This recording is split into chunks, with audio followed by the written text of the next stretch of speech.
Welcome to the very first Booking.com People podcast.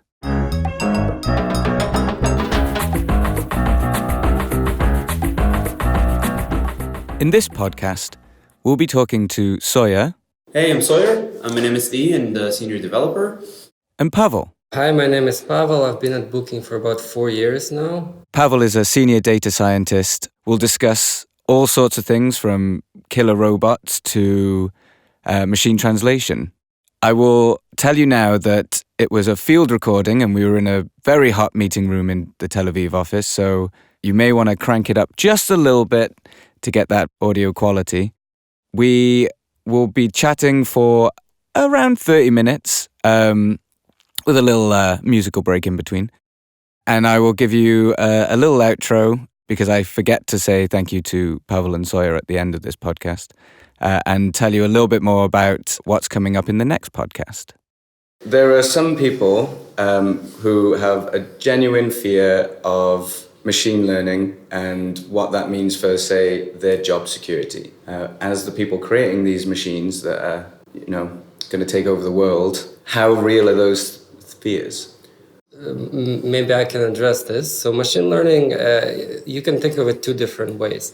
If you're a developer writing programs, then it's kind of a way to do it in a more lazy way, where your data writes your program for you. So instead of hard coding the rules of how your program processes the inputs into outputs, you can just observe how it's been, out of the data, how to do it the most efficiently, and then you have this meta higher level algorithm that try to figure out those if statements for you, basically. That's one way of thinking of it. And another way of thinking of it is it's kind of a machine for making predictions. So a lot of the time when we're dealing with our customers or partners or whoever, we have very censored information about them. We don't know everything. And there's some gaps in our understanding of what they want. Might be things that they themselves don't know what they want. And that's when we want to make some predictions and possibly recommendations. So machine learning is it's a collection of algorithms that let us leverage the data of our previous users or the same users from their historical data to try to make predictions about how they will behave in the future. Yeah, so let's say you want to take a trip and we want to recommend a place for you to go. So what we could do is we could set and write all these rules of, if you come from this country and it's this season and you have these amount of kids and you're looking for these facilities, then probably these cities will be good for you. But what we could also do is we could just take all the data, throw some math at it, and then it basically goes, I think they want to go to Greece. And then we try that out. And you could correct it. So you could say, well, this person or that person, they actually didn't want to go to Greece. And then the model could go, okay, well, if I put that into account, then they probably wanted to go to, and throws Italy or something like that. And then it could get more and more accurate over time. So instead of sitting down and writing these rules, like Pavel says, we basically take the data and say, well, what rules can you find when you look at the data and what they did? And that gives you a chance to just work on other stuff than writing all of those if conditions. And particularly at Booking, machine learning is, connected to a lot of parts of our product. Correct. And the main parts of our product that it seems to influence at the moment are things like customer service and machine translations. They're two of probably maybe the major parts of our business. What is interesting is, and related to the idea, the fear of these robots taking over our jobs, is that we're creating machines that are capable of responding to customers, are capable of translating customers' requests. But it's not quite true that they're actually taking jobs. Exactly. Yeah, that's exactly right. It's not about, I think the biggest misconception is that we employ machine learning in order to cut some costs and get rid of people, which is not true at all. The true story is that, let's say you have a chatbot. The reason we put out that chatbot is not because it can cut down number of agents that we can use is because in some cases it can respond faster and with more relevant information to certain simple queries, whereas our customer service agents will be free to deal with much more complex, interesting problems that require more empathy and things that we cannot tackle using robots yet. Same with say machine translation. Translation operation is a huge part of our business, and we simply cannot scale it to translate, let's say, all of our properties to all of the languages. So there's the technology that helps us scale it.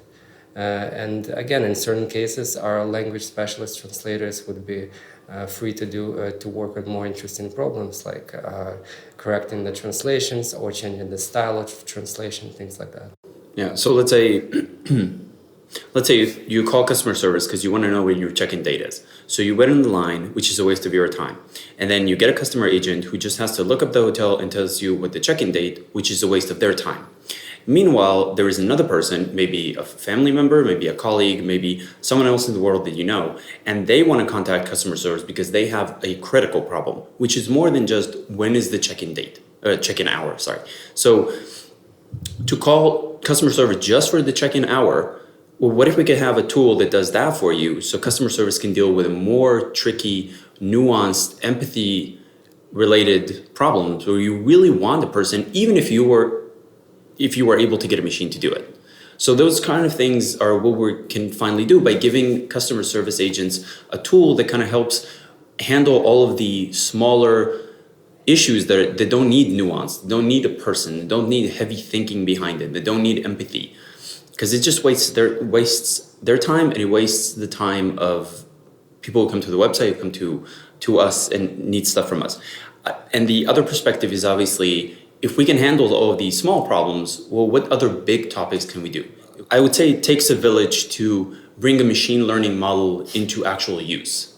And that means that there are a lot of steps in taking a machine learning model, which is just a set of mathematical functions, and actually using it. So you have to collect and store data, you have to process the data, you have to make it serviceable, something that someone could reach to and get the data and get insights from it. You have to make it accessible, and then you have to display it on the website. So all of those require everyone in the team. All of our teams are multidisciplinary. We need designers for displaying, we need copywriters for displaying the data, the information. We need front-end developers and back-end developers, system administrators. Everyone in the company is still necessary to get this done. So it's an extra tool. It doesn't replace any person. It just makes your time more efficient. The thing I've noticed about being in the Tel Aviv office is that it's not just an office filled with data scientists. Exactly. You know, there's a whole range of different tech roles working together here. Yeah, so when we talk about AI first for our office, we actually refer to, you can see it in two ways. First, there are data scientists in every team. So it isn't a scenario in which there is a data scientist that you could reach out to, they are somewhere, and you can ask them to do something for you as a service. No, it's part of your team that does the work with you along everyone else. The other way is that when we make decisions and when we think of solutions, we try to think of what kind of solutions can we tackle with this tool now. If we want to recommend a place for you, could we use machine learning to try to come up with the places? We still have to display it, we still have to get the data, we still have to design something nice for you, we still have to understand from you if it works or not. All of these things require everyone, but the idea of what to recommend, that could come from a model, for example. And do you think that generally, even within the tech community, people quite understand how much they are involved in machine learning and how much machine learning supports what they do? Definitely a lot of it, if you just count number of use cases of machine learning within our business, it would be front end, so it's things in the app and in the on the website. As soon as you start typing the destination in the search box, we already have the autocomplete machine learning models try to figure out what it is that you're trying to type. If you happen to mistype something, we have the disambiguation models trying to direct you to the correct search result page. Once you're on the search results, there is dozens of models working on all kinds of aspects to try and to understand who you are, understand the destination, if it's going to be sold out soon, if you're in the right place, if you might need extra recommendations where to also go next or where to go instead of your current place, if we think it might be sold out at some point. But front end is not the only place. If you think of our customer acquisition strategy, our marketing, performance marketing is really critical for our business, and at Booking we actually have a world-class performance marketing team trying to figure out how to get more customers from search engines and other places. So if you think about it, when we try to auction for keywords on Google or other search engines, it's a machine learning problem where we try to predict what will be the long-term value of this customer.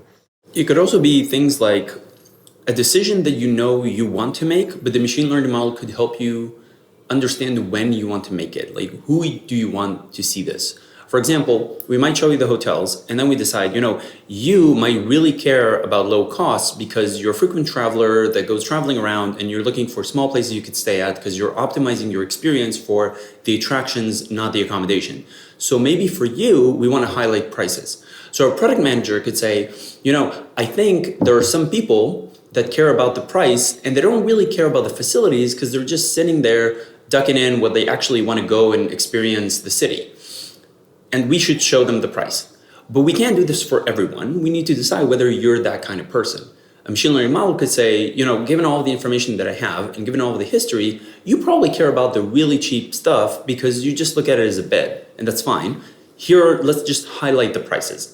It could be someone else who we know really cares about a gym because you travel for work and you feel like you don't get a lot of exercise and you always go to the gym. So maybe you're logged in and we see that you have a history of going to places with the gym facility. So maybe we want to highlight the gym. So there are a lot of decisions that we can make that make sense, but they don't make sense for everyone.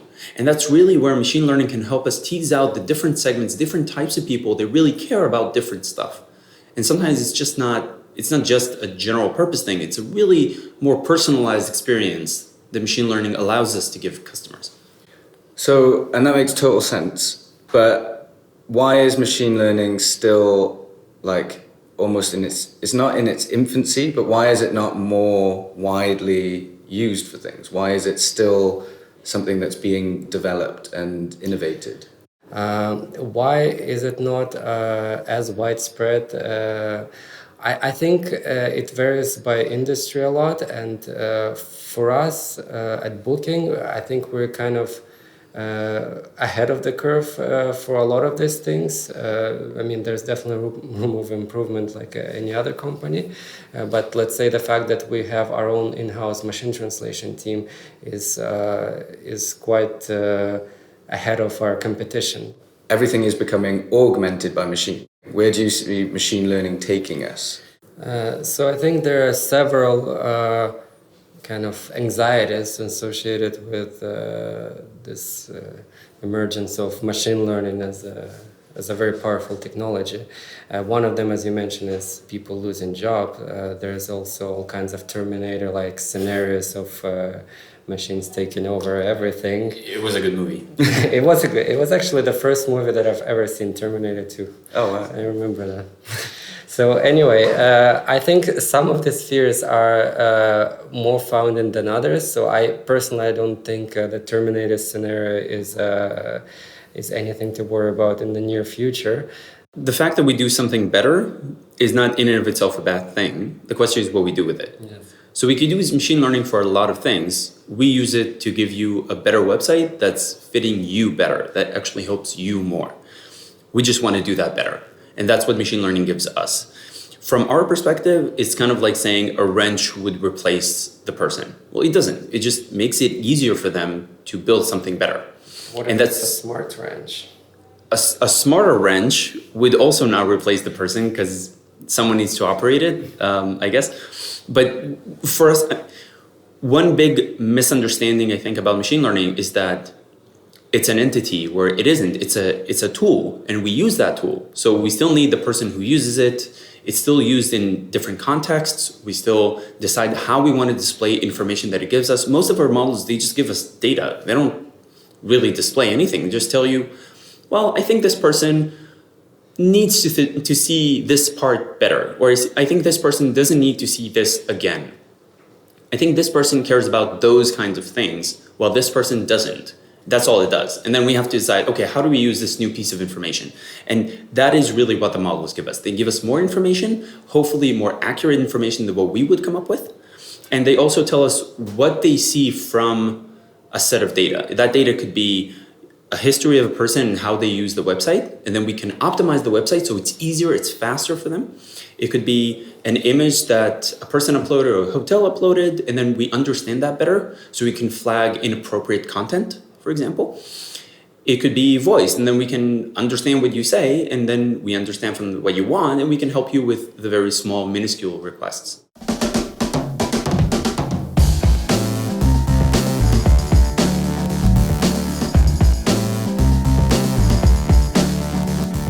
So actually, you just said something then about accuracy. So can you teach a machine badly? Is there bad machine learning? Yes, you can definitely teach, just like with people, you can teach the machine learning model really bad stuff. You can also teach them correctly. The idea is to give them the right information that is really relevant in the right format they need, and then to error correct them. So you could get a set of predictions and say, okay, I think this person, for example, cares about the accommodations around the city more than the transportation around the city. And you can then error correct and say, actually, no, we have a set of these situations where we know this is not true, even though you think it is. And then it will look at the data again, and it will try to make sense of it again.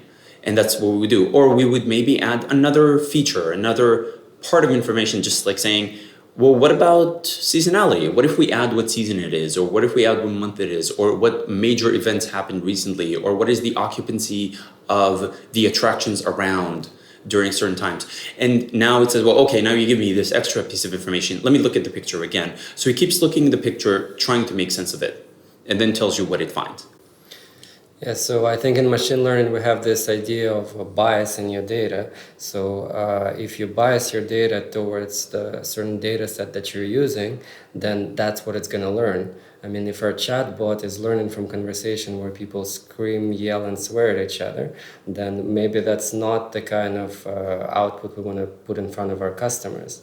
The same if we'll teach our machine translation model on reviews with misspellings, then our machine translation model might learn to misspell things. Yeah, and I think another good example that ties in with that, so when we look at understanding what people say, so we can train it on the default data set that most machine learning models train on, that is available online, and what you get, whether you pay for it or not, what you get is mostly English speakers. And they speak fluently. They're either say British, or they're English, or they might be American or Canadian. They have this flawless accent. But when people call customer service, they call from all around the world. So this doesn't really help us, because then someone who calls in and they have a strong accent from a different country that we're not familiar with in our data set, we want to understand what they say. And suddenly we would only cater to people who have very fluent American or British accents. And then we bias our data and we bias our results, and then we can't really help people. So we can train it again and say, well, no, if we look at the people who call us, they speak maybe English or maybe other languages, but they come from different places around the world. So different people sound differently. So we have to make sure that our machine learning model in that example would understand different people. And so that kind of, obviously, this also then comes in terms of language and not just like voice recognition, but language recognition. Obviously, something that we do and do really well is machine translations. So I find the idea of machine translations very difficult to deal with, because I'm incapable of learning other languages, apparently. So for me, the process of learning a language is learn how a sentence structure works, learn it, and then hope that that never changes at any other point in the language, but unfortunately it does. How do we teach machines all of the, the rules and the things that break the rules, and the nuances of each language? How do we have machine translations available in what, 12 languages now? Yes, 12 languages. And each of those languages will have its own specific set of rules, constructions, so on and so forth. That's actually a great question, because machine translation specifically, it's a very fascinating history. You had 3 generations of machine translation technology. And the first one is what you basically described. It's a linguist would sit down together with engineers and write down the translation rules, and then encode those rules into the punch cards for the IBM machine, and then try to translate this. It works amazing for the set of sentences that are handpicked, but it doesn't generalize and it doesn't scale. For every new language pair, you need to come up with a new set of rules, and for each rule, you have to come up with at least a dozen of exceptions. So this approach really didn't work, but that's what started this whole research. In the end, eventually the research shifted towards so-called statistical machine translations, where we would present the machine with a corpus of parallel sentences of something in English and, let's say, something in French. And then if machine sees the co-occurrences of certain English and French words or phrases enough, it will infer this rule, this translation rule that we try to hard code in the first generation, that this word in English means this word in French. And currently we're at the so-called 3rd generation of machine translation, the neural machine translation, where we have the deep learning technology that tries to, deep learning in general is this umbrella of algorithms from machine learning that are loosely based on how we think the brain might work. So we have this idea of artificial neuron. We stack them on top of each other, and that gives us a very good pattern recognition power. So finally, we have kind of enough data collected. So, for example, at Booking, we've been translating property descriptions for years. And we have enough computational resources to process all these translations. So we can actually train very high quality, very accurate models that learn to basically recognize patterns of how to translate one sentence into another. And it generalizes very well to the sum of the sentences that we've never seen before. In the end, we actually don't, when I was on the machine translation team, I worked on languages that I don't know a word of, let's say German. But we could still manage to build very good systems because we don't need to understand these rules. This is the power of machine learning. We just look at the data, we look at enough of it, and the system infers the rules by itself. And if you have enough data with slang, you can update it towards understanding the evolving language model. What's the difference between AI and machine learning? Or being a layman, as I am, I used to think that the two terms were interchangeable, but then recently found out that they're not necessarily. I think it's a good question, and one of these terms is much better defined than the other. So machine learning is it's any system that can learn from the data. Whereas AI is a very loose term, which practically can include a lot of very different things of how to make intelligent systems. And intelligent system can be whatever you want it to be, whatever you mean by intelligent system. As an example, we were thinking of, let's say, understanding the image of what's in the image is an AI, like science fiction type AI before, but now it's just a script running daily in the background. In a way, AI is, I like this definition, whatever the computers cannot do yet. And this definition of what is the true AI keeps shifting all the time because, once we figure out how to solve a certain problem that's considered AI, it's no longer AI, it's just a script. Yeah, I mean, it uses a lot of math, but it's just script. I guess to me, I see it visually as AI, this big, vague umbrella for things that computers do that we can't. And then machine learning is a much more accurately defined area that talks about looking at the past and understanding from it, projecting into the future, and getting insights from that without writing those insights directly. So I think this is probably a nice place to start wrapping up, because something that's very true of humans is that we follow trends, and we're very led by trends. And it's so obvious in society when things become suddenly popular. And I'm going to guess that a little bit with machine learning, things like that also are true, and trends play a big part in, what we're going to do in the future, where we're going. And I don't know any of those trends, so I'm going to get you guys to tell me about it. That's a good question, because actually trends, in machine learning, you have this academic world and you have also this industry world where we're in. And I think as the time goes by, it's actually quite surprising, because they're kind of becoming more and more intertwined. Intertwined, exactly. So I think for me personally, the really obvious trends that are already starting to make impact are, well, first of all, deep learning. So I think somebody already mentioned before, deep learning is kind of artificial neural networks. It's a way, mathematically, it's just a way to stack simple models on top of each other. So the reason it's a big trend and they're so important to watch closely is because it's not because they try to mimic how our brains work. They actually do it very very loosely, and a lot of neuroscientists don't really like this analogy.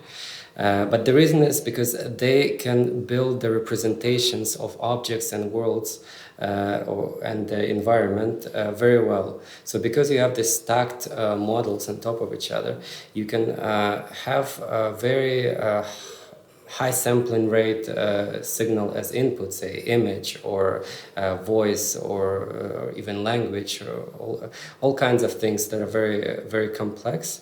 And then gradually build better and better representation until you come to something very abstract, like a face or a sentiment or whatnot. So again, the reason this trend is very important is because we've seen some examples of where using this technology has been solving what's traditionally been known as human problems. So things related to perception, like vision, language, etc., or playing games, things more closely related to reasoning, for example. So that's one trend. Another trend that I'm personally really passionate about, I guess, is the sequence learning trend. So if you think of how we build models kind of classically, traditionally, is we have the so-called rectangular view of the data. So if you think of your data set as a list of observations, so that's your rows, and then the columns is what Sawyer mentioned as features or inputs, what kind of information we want to use. It's up to the data scientists or whoever is building the model to decide what the important features are, to aggregate them correctly and put them in exactly this format. And in a lot of ways, it kind of ignores the temporal structure of how the data is collected and how the world actually works. Because if you think about it, everything in life is a sequence. We're living, the time goes forward, so all of the events, all of the data points come in sequential manner. Whether or not, a cancellation always happens after a booking. Mm-hmm. And whether or not a customer service contact comes before or after cancellation matters a great deal. So the sequence learning is this new paradigm to try to take this sequential temporal order into account and build the correct representation of the data point in order to either classify it or predict something about it. Another trend that's quite important is the so-called active exploration. active exploration is like an umbrella of algorithms that don't just use passively collected data and learn from it, but actively participate in the data collection process. This has proven to be very, very powerful to build more accurate models that can learn fast and continuously. Another, maybe last trend that I would like to mention is the content generation, or models that can output complex entities. So a lot of the examples that we mentioned before, let's say trying to classify if this person is price sensitive, would have as its output either a simple number or a class membership. So it's really a simple entity. What we get with the content generation is more complex output. So we can generate a piece of text like we do with machine translation models, for example, or with the voice-to-text models. Or we can output more complex entity like a customer trip.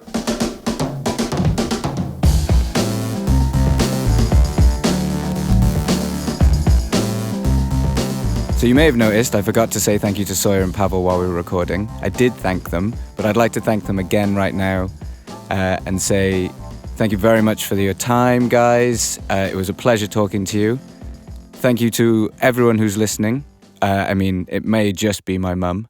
We have our next Booking.com People podcast coming up, where we'll be discussing some other interesting things that are happening in our machine learning center in Tel Aviv. And you can find all our Booking.com People podcasts at our careers site, careers.booking.com.